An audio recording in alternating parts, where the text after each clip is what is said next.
You are selected. You are selected. You are unselected. You are selected. வருஷம் பொரட்டாசூரி காமெடியில் வர மாதிரி நம்ம ஆட்கள் என்ன பண்ணுவாங்கன்னா கோட்டை அழிச்சிட்டு முதல்ல இருந்து போடுங்க கோடை அப்படின்ற மாதிரி நம்ம பஞ்சாப் கிங்ஸ் டீம் வந்து வருஷம் ஒரு புது டீமை கட்டமைப்பாங்க. இந்த வருஷமும் டீமை கட்டமைச்சிருக்காங்க. இதை பார்க்கும்போது எனக்கு என்னவோ பஞ்சாப் லெவனா இல்லை ஆஸ்திரேலியன் லெவனா அப்படின்ற மாதிரியெல்லாம் தோணுது. இப்போ நம்ம கூட இதை பற்றி டிஸ்கஸ் பண்ணுறதுக்காக நம்ம பிரபா வந்திருக்காரு. வணக்கம் பிரபா. வணக்கம் விக்னேஷ். எப்படி இருக்கு பஞ்சாப் கிங்ஸோட டீமை பார்க்கும்போது, ஸ்குவாடை பார்க்கும்போது? ஏன்னா ஹையஸ்ட் பர்ஸோடு போனாங்க. கிட்டத்தட்ட 60 crores கிட்ட சாஹல், அதுக்கப்புறம் பெரிய பெரிய பிளேயர்ஸ்க்கே ஆரம்பத்திலேயே விட்டுட்டாங்க. ஸ்ரேயாஸ் ஐயர் அந்த மாதிரி பிளேயர்ஸ்க்கே விட்டுட்டாங்க. எப்படி அவங்களோட ஆப்ஷன் அமைஞ்சது ஓவராலாக நீங்கள் நினைக்கிறீங்க? இல்லைங்க, பர்ஸில் வந்து 110 கோடி இருக்குது. They had all the options அப்படிங்கிற பொழுது கொஞ்சம் சொதப்பிட்டாங்களோ, ஒரு இடத்துல சறுக்கிட்டாங்க அப்படின்னு தாங்க நான் பார்க்குறேன் இந்த டீம். ஏன்னா நிறைய நம்ம என்ன யோசிச்சோன்னா இவங்க தான் வந்து கலக்க போகிறாங்க அப்படின்லாம் நான் யோசிச்சு முன்னாடி பேசிகிட்டு இருந்தேன். பட் இருந்தாலுமே கொஞ்சம் சொதப்பியிருக்காங்க, அதுதான் தெரிய வருது. நான் ஆரம்பத்துலேருந்தே வரேன். ஃபஸ்ட்டு வந்து பிளேயிங் 11 சொல்லிவிடுங்க, நம்ம அதுக்கப்புறம் அந்த கான்ட்ரவர்சியலான கேள்விக்கு போவோம். பிளேயிங் 11 எப்படி இருக்க போகுது பஞ்சாப் கிங்ஸ்க்கு? Prabhsimran Singh, Josh Inglis opening, Shreyas Iyer at 3, Maxwell, Marcus Stoinis, Shashank Singh, Nehal Wadhera, Marco Jansen, Yash Thakur, Vyshak Vijaykumar, Arshdeep Singh, Yuzi Chahal. இப்படி தான் இருக்கும். ஓகே, ஹர்ப்ரீத் பிரார்லாம் ஸ்டார்டிங்கில் இருக்க மாட்டாருன்றீங்களா?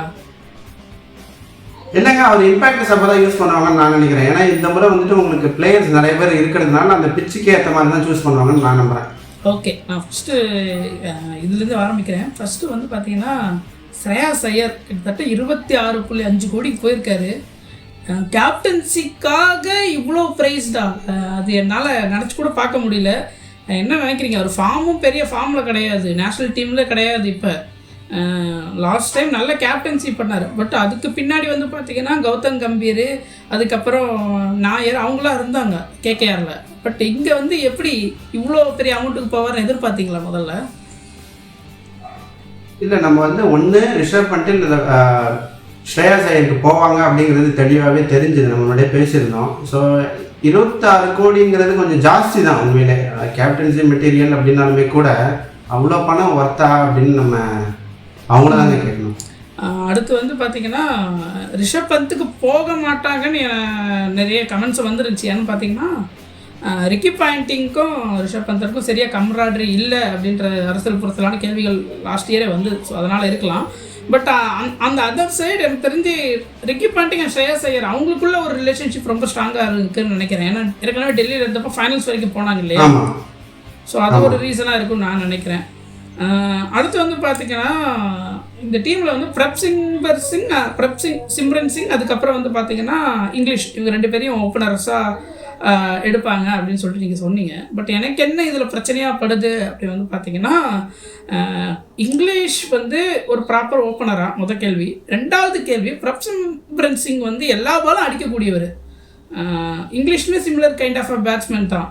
அப்படின்ற பட்சத்தில் ஓப்பனிங்கில் ஒரு லூப் ஹோல் இருக்கோ அப்படின்னு எனக்கு தோணுது. நீங்கள் என்ன நினைக்கிறீங்க? இல்லை, அது உண்மைதான். ஏன்னா இப்போ ஜாஷ் இங்கிலீஷ் வந்து கண்டினியூஸாக எல்லா டோர்னமெண்ட்லையும் ஓப்பனிங் பண்ணுறாரா அப்படின்னு நீங்கள் கேட்டிங்கன்னா இல்லை. இருந்தாலும் அவங்களுக்கு வேறு ஆப்ஷன் இல்லைங்க. ஒன்று ஸ்டாய்னிஸ் இறக்கலாம். ஸ்டாய்னிஸ் வந்துட்டு மெல்பர்ன் ஸ்டார்ஸ்க்கு ஓப்பன் பண்ணுவார். அதே போல் ஆரன் ஹார்டியும் ஓப்பன் பண்ணுவாருன்னு நினைக்கிறேன். ஸோ அதை வச்சு பார்க்கும்பொழுது அவங்க கூட ட்ரை பண்ணலாம். First option would be Josh English தான் நான் நினைக்கிறேன். ஓகே, அப்போ அடுத்து நான் ஸ்டாய்னிஸ்லேருந்து வரேன். இப்போ ஸ்டாய்னிஸ் வந்து ஒரு நல்ல பேட்ஸ்மேன், நல்ல போலர், அவர் வந்து ஒர்த்த பெண்டிங். அடுத்து இந்த சைடு வந்து பார்த்தீங்கன்னா மேக்ஸ்வெலுக்கு ஒரு ரிவைவல் கிடைக்குமா பஞ்சாபில்? ஏன்னா லாஸ்ட்டு சீசனாக அவரோட டோட்டல் ஸ்கோர் டபுள் டிஜிட் தாண்டதே பெரிய விஷயமா இருந்துச்சு. ஸோ அதை பற்றி என்ன நினைக்கிறீங்க? இந்த வாட்டி மேக்ஸ்வெலுக்கு இந்த இடம் படுமா?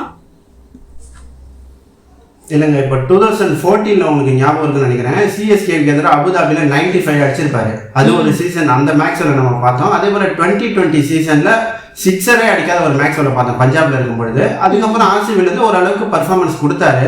பட் இப்போ மறுபடியும் வந்துட்டு கொஞ்சம் ஃபார்ம் வந்து டிப்பாக இருக்குது. அது நம்ம அவர் பார்ட்டிக்கு வந்தால் தான் பஞ்சாப் டீம் வந்துட்டு நல்லா பண்ணுவாங்க, இல்லைன்னா கொஞ்சம் கஷ்டப்படுவாங்க. எனக்கு தெரிஞ்சு பஞ்சாப் வெர்சஸ் சிஎஸ்கே மேட்ச் வந்து அனல் பறக்குதோ இல்லையோ மணல் பறக்கும்னு நினைக்கிறேன். புரிஞ்சவங்களுக்கு புரியும். So I am expecting that rivalry Ashwin and Maxwell. நான் ரொம்ப எக்ஸைட்டிங்காக இருக்கேன். அடுத்து வந்து பார்த்திங்கன்னா அவங்களோட ஃபஸ்ட்டு ஸ்பின்னிங்க்கு வருவோம். ஸ்பின்னிங்கில் வந்து பார்த்திங்கன்னா சேல் வந்து எனக்கு தெரிஞ்சு 18 கோடிக்கு மேலே போயிருக்காரு. இது ஓவர் ப்ரைஸ்டுன்னு நினைக்கிறீங்களா? இல்லைங்க, இப்போ ஹர்ஷதீப் சிங்கும் 18 crores, அதே போல் சஹலுக்கும் போயிருக்காங்க. அது நம்ம பார்க்கணும். ஏன்னா இப்போ சஹல் வந்து ப்ரூவன் பவுலர், எல்லா ஐபிஎல்லையுமே வந்துட்டு அந்த டாப் விக்கெட் டேக்கர் லிஸ்ட்டில் இருக்காரு.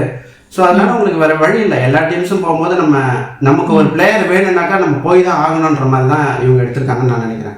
2 பேருமே விக்கெட் டேக்கர்ஸ். கவுண்டர் இப்போ இதில் என்ன பிரச்சனைனா ஹர்ப்ரீத் பிரார் அண்ட் சஹல் 2 பேருமே wicket takers, attacking bowlers. But கண்டெய்ன்மெண்ட்டுக்கு எல்லாம் கஷ்டப்படுவாங்களோன்னு எனக்கு தோணுது. ஒரு லிவிங்ஸ்டன் மாதிரியான ஒரு மீடியோக்கர் பவுலர் இருந்தாங்கன்னா அவங்களால அந்த கண்டெய்ன்மெண்ட் பண்ண முடியும். இல்லை சிக்கந்தர் ராஜா மாதிரி ஒரு பவுலர்ஸ் இருந்தாங்கன்னா நடுவில் அந்த ரெஸ்ட்ரிக்ஷன் ஜாப் பண்ண முடியும் இல்லையா? ஸோ அது மிஸ் ஆகுதுன்னு எனக்கு தோணுது. ஓகே, இல்லை நிச்சயமாக நீங்கள் சொல்கிறது உண்மைதான். இருந்தாலுமே நான் என்ன பார்க்குறேன்னா மேக்ஸ்வெல், ஸ்டோயினிஸ் இவங்க 2 பேரும் பார்ட்டிக்கு வந்துட்டாங்கன்னா பஞ்சாப் வந்து பயங்கரமாக இருக்கும். இல்லைன்னா 2 பவுலரை டிபெண்ட் பண்ணி தான் இருக்கும். ஒன்று சஹல் மிடில் ஓவர்ஸில் அவர் கண்ட்ரோல் பண்ணிப்பார். அதே மாதிரி இப்போ பவர் பிளேயரை பொறுத்த வரைக்கும் ஹர்ஷதீப் சிங் விக்கெட் எடுக்கலன்னு வச்சுக்கோங்களேன், பஞ்சாப் பதம் பார்த்துக்கலாம். நானும் அதை தான் சொல்ல வந்தேன். நெக்ஸ்ட்டு இப்போ ஃபேஸர்ஸை பொறுத்த வரைக்கும் இங்கே ஹர்ஷதீப் சிங் இருக்கார். அப்புறம் பாட்லெட்னு ஒரு பவுலர் எடுத்திருக்காங்கன்னு நினைக்கிறேன். அவரை பற்றி எதாவது தெரியுமா? ஹர்ஷதீப் சிங் ரொம்ப நல்ல பர்ஃபார்மர் இருக்கார். One of the underrated bowlers in India. ஏன்னா he was under the shadow of Bumrah, Siraj, அவங்களோட ஷேடோஸில் இருந்ததால் அவரை பற்றி பெருமையாக நிறைய பேர் பேசுறது இல்லை. பட் இந்த சைடு வந்து பார்த்தீங்கன்னா பாட்லெட்னு ஒரு ஃபாரின் பேஸ் பவுலர் இருக்கார். அவரை பற்றி என்ன நினைக்கிறீங்க? நல்லா போடுவார்னு நினைக்கிறீங்களா? இல்லைங்க, உங்களுக்கு வந்துட்டு மார்க்கோ ஆன்சன் இருக்கார். அவருக்கு பேக்கப்பாக தான் எடுத்திருக்காங்கன்னு நினைக்கிறேன். இன்னொன்று ஆஸ்திரேலியன் கூடாரம்னு நம்ம சொன்னோம். இப்போ பாண்டிங் வந்துட்டு எங்கே இருக்காரு, ஆஸ்திரேலியன் பிளேயர் ஒரு 4-5 பேரை தூக்கி போடுறது அவருடைய வழக்கமாக இருக்குது. இப்போ சமீபத்தில் தான் வந்துட்டு ஜேவியர் பாட்லெட் வந்துட்டு ஆஸ்திரேலியாவுக்கு டெபியூட் பண்ணார். அவர் நல்லா பண்ணுவாராங்கிறது நம்ம பொறுத்துன்னு தான் பார்க்கணும். ஓகே, இப்போ அடுத்து வந்து பார்த்தீங்கன்னா அடுத்த கேள்வி மிடில் ஆர்டர்லேயே நான் இன்னொரு கேள்வியை கேட்கணும்னு நினச்சேன். எப்படி பிபிகேஎஸ் அசுதோஷ் சர்மாவை விட முடியும்? நம்ம லாஸ்ட் டைம் டெல்லி பேசும்போது பேசியிருக்கணும். எப்படி அவங்க வந்து இதை வந்து விட்டாங்க? நான் நினச்சி கூட பார்க்கல இதை விடுவாங்கன்னு. அதை பற்றின உங்கள் கருத்துக்கள்? இல்லைங்க, அவங்க என்ன தாட் ப்ராசஸில் இருந்தாங்க அப்படிங்கிறது நமக்கு தெரியல. அதுக்கு பதிலாக தான் ஒரு நேஹால் வதேராவை எடுத்திருக்காங்கன்னு நினைக்கிறேன் நான், அந்த ரீப்ளேஸ்மெண்ட்டாக தான். ஓகே, அடுத்து வந்து எக்ஸைட்டிங் டேலண்ட்டாக எதை பார்க்குறீங்க இந்த யங் பஞ்சாப் டீமில்? பிரியான்ஷ் ஆரியான்னு சொல்லிட்டு ஒரு யங் மேன். அவர் வந்துட்டு அவரை வந்து ரொம்ப ஹைலி ரேட்டட் ஒரு பிளேயர்னு நான் சொல்லுவேன். ஏன் அப்படின்னு கேட்டிங்கன்னா, இல்லை சமீபத்தில் வந்துட்டு போட்டு பிறந்தார், ஒரு மேட்ச்சில் செஞ்சுரிலாம் அடிச்சிருக்காரு டெல்லி டீமில் இருக்கும்பொழுது. ஸோ நிச்சயமாக வந்து அவர் பெரிய பிளேயராக வர்றதுக்கு வாய்ப்பு இருக்குது. அப்புறம் விஷ்ணு வினோத்னு ஒரு பிளேயர் இருக்கார் இல்லையா, அவரை பற்றி என்ன நினைக்கிறீங்க? ஆமாம், கேரளாவை சேர்ந்தவர். விஷ்ணு வினோத் பொறுத்த வரைக்கும் லாஸ்ட் இயர் வந்துட்டு மும்பையில் விளையாண்டாருங்க. நிச்சயமாக வந்து அவர் ஒரு 6-ஹிட்டர் பிளேயர் தான். அவரும் அவருடைய கான்ட்ரிபியூஷன், அவர் எந்த இடத்துல ஸ்லாட் பண்ணுவாங்க அப்படிங்கிறத பொறுத்து தான் நம்ம வந்து பார்க்க முடியும். ஓகே, எனக்கு வந்து பேசர்ஸில் வந்து பேக்கப் பெருசாக இல்லையோன்னு தான் தோணுது. இந்தியன் கண்டிஜென்ட்டே பெருசாக இல்லையோ அப்படின்னு தோணுது. அதை பற்றி என்ன நினைக்கிறீங்க? அதுதாங்க, இவங்க வந்துட்டு ஃபாரின் பிளேயரை நம்பி போயிருக்காங்க. அது எதன் அடிப்படையில் போனாங்கங்கிறது நமக்கு தெரியல. பவுலர்ஸ் சஹல், ஹர்ஷதீப் எடுத்து வச்சிருக்காங்க. மற்றபடி வந்து பேட்ஸ்மேனே இல்லையா, ஆஹா அடுத்த நாள் ஆக்ஷன் எங்கடா, 3வது நாள் ஆக்ஷன் வச்சிருக்கணுமோ அப்படிங்கிற மாதிரி ஒரு இது இருக்கு இவங்ககிட்ட. எனக்கு அந்த ஃபீல் இருந்தது ஓவராலாக பார்க்கும்போது இந்த டீமை பொறுத்த வரைக்கும். அண்டு ஃபஸ்ட்டு வந்து இது வந்து எதெல்லாம் டிபெண்ட், இது எல்லாமே யார் மேலே டிபெண்ட் ஆகிருக்குன்னா ஸ்ரேயாஸ் ஐயரோட ஃபார்ம். ஏன்னா is going to be the middle order batsman. ஏன்னா போன வாட்டி வந்து நல்ல பிளேயர்ஸ் அவர் சுற்றி இருந்தாங்க கேகேஆரில். அதாவது ப்ரூவன் பிளேயர்ஸ், நல்ல பிளேயர்ஸ்ன்றத விட ப்ரூவன் பிளேயர்ஸ் சுற்றி இருந்தாங்க. ஸோ அதனால் அவரால் அந்த வந்து பேக்கப் ரோல் நல்லா பண்ண முடிஞ்சுது. இந்த டீமில் வந்து இவர் வந்து நிரூபிக்க வேண்டிய கட்டாயத்தில் இருக்கார் இல்லையா? நிச்சயமாங்க. உண்மையிலே வந்துட்டு இவர் பர்ஃபார்ம் பண்ணாதான் அவங்க வந்து பிளே ஆஃப்குள்ள நுழையிறதுக்கான ஒரு வாய்ப்பே இருக்குன்னு நினைக்கிறேன். ஒரு 500 ரனுக்கு மேலே அவர் அடித்தாதான் அந்த டீமுக்கும் அது நல்லது, அந்த ஃப்ரான்ச்சைஸ் ஓனர்ஸ்க்கும் அது நல்லது. அப்படிங்கிற பொழுது அவருடைய பர்ஃபார்மன்ஸ் ரொம்ப முக்கியமாக இருக்கும். ஓகே, வேற ஏதாவது கருத்துக்களை ஆட் பண்ண விரும்புறீங்களா பஞ்சாபை பற்றி? இல்லையா, அதான் நீங்கள் ஏற்கனவே குறிப்பிட்ட மாதிரி இவங்க வந்து இப்படி மாற்றி பண்ணணும்னு நினைக்கிறேன். அதாவது 7 ஃபாரின் பிளேயர்ஸ் 4 இந்தியன்ஸ் அப்படின்னு வச்சாங்கன்னா இந்த டீம் ஒழுங்காக இருக்கும். மற்றபடி பார்த்தா எனக்கு அவ்வளோவா இந்த டீம் வந்து ஒரு இம்ப்ரெஸ்ஸாக இல்லை. எனக்கும் அதுதான் தோணுது. அதே மாதிரி இவங்க வந்து எப்போவுமே வந்து இந்த ரீசன்சி பயாஸ் அதிகம் உள்ள டீம்னு நினைக்கிறேன். ஒரு காலத்தில் ராஜபக்சே ஒரு ஸ்ரீலங்கன் பிளேயர் இருந்தார், அவரை தூக்கிட்டு வந்தாங்க. லிவிங்ஸ்டன் நல்ல ஃபார்மில் இருக்கும்போது தூக்கிட்டு வந்தாங்க, இப்போவும் நல்ல ஃபார்மில் இருக்காரு. அப்படின்னு இருக்கிறப்ப அவரை விட்டுட்டாங்க. ஸோ நான் ரொம்ப எக்ஸ்பெக்ட் பண்ணேன் டேவிட் மில்லர் மாதிரியான பிளேயர் கூட இவங்க டீமுக்கு வந்திருக்கலாம். ஏன்னா அவர் ஒரு காலத்தில் பஞ்சாபில் ஆரம்பித்தவர், பஞ்சாப்லேயே முடிச்சிருக்கலாம் எனக்கு தெரிஞ்ச அவரோட கரியரை. எக்கச்சக்க கேள்விகள் இருந்துச்சு. அண்ட் இவ்வளோ கோடி வச்சுருக்காங்க, 100 crores மேலே போன டீமு. எனக்கு தெரிஞ்சு இன்னும் அந்த நட்ராஜன் மாதிரியான பவுலர்ஸ்க்கு, இந்தியன் பவுலர்ஸ் கண்டிஜென்ட்க்கு போயிருக்கலாம், இல்லை மோகித் சர்மாவுக்கு போயிருக்கலாம். ஏன்னா மோகித் சர்மா வந்து அங்கே டீமில் ஏற்கனவே இருந்தவர், பழக்கப்பட்டவர்.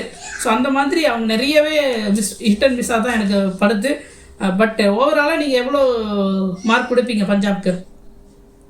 பஞ்சாபுக்கு நான் 7 தான் தருவேன். ஏன்னா அந்த ஓப்பனிங் வந்துட்டு அவங்களுக்கு யார் ஆட போகிறாங்கன்னு தெரியல, அதுவும் கன்சிஸ்டன்சி இருக்கணும், இல்லைனா ரொம்ப கஷ்டப்படுவாங்க. இன்னொன்று நான் என்ன பார்க்குறேன்னா டேவிட் வார்னர் கூட அவங்க எடுத்துருக்கலாமா அப்படின்னு எனக்கு ஒரு இது இருந்தது. ஆல்ரெடி வந்து நம்ம பேசியிருந்தோம், ஸ்டீவன் ஸ்மித்தை எடுத்து தான் இவங்க கேப்டன் ஆக போகிறாங்களா, அவர் தான் ஓப்பன் பண்ண போகிறாங்கிற மாதிரிலாம் செய்திகள் வந்தது. இருந்தாலும் அவரையும் எடுக்கல, வார்னரை கூட ட்ரை பண்ணியிருந்துருக்கலாம் அப்படின்னு நான் பார்க்குறேன். ஏன்னா ஒவ்வொரு ஐபிஎல்லும் பார்த்தீங்கன்னா வார்னருடைய பர்ஃபார்மன்ஸ் ஹையாக தான் இருக்கும். ஸோ அவரையும் அவங்க எடுக்கல. எனக்கு தெரிஞ்சு பஞ்சாப்ன்ற ஒரு டீம் வந்து இருக்கிறதுலே அவங்க இருக்கிறதுல ஒரு பெரிய பெனிஃபிட்ஸ் என்னென்னா, அது ஒரு 2 மேட்ச் 3 மேட்ச் தரம்சாலாவில் நடக்கும், பார்க்குறதுக்கு சூப்பராக இருக்கும். ஸோ அந்த மாதிரியான ஒரு காரணங்கள் மட்டும்தான் நமக்கு இருக்குது. பஞ்சாப் வின் பண்ணுமா பண்ணாதா அப்படின்ற வந்து கேள்விக்கு வந்து பதில் இன்னும் பெருசாக வரலை. யுவராஜ் அந்த கோல்டன் எராஸ்க்கு அப்புறம் பஞ்சாப் டீம் வந்து இன்னும் பெருசாக பர்ஃபார்ம் பண்ணலை. I'm expecting to perform. எனக்கு தெரிஞ்சு அந்த பிளேயிங் லெவன் கரெக்டாக செட் ஆகணும். இல்லாட்டி இந்த டீம் இந்த வருஷமும் ஜஸ்ட்டாக வந்து அந்த ஃப்ளேவர் மட்டும்தான் இருக்குன்னு நினைக்கிறேன். டிஷ் நல்லா இருக்காதுன்னு நினைக்கிறேன்.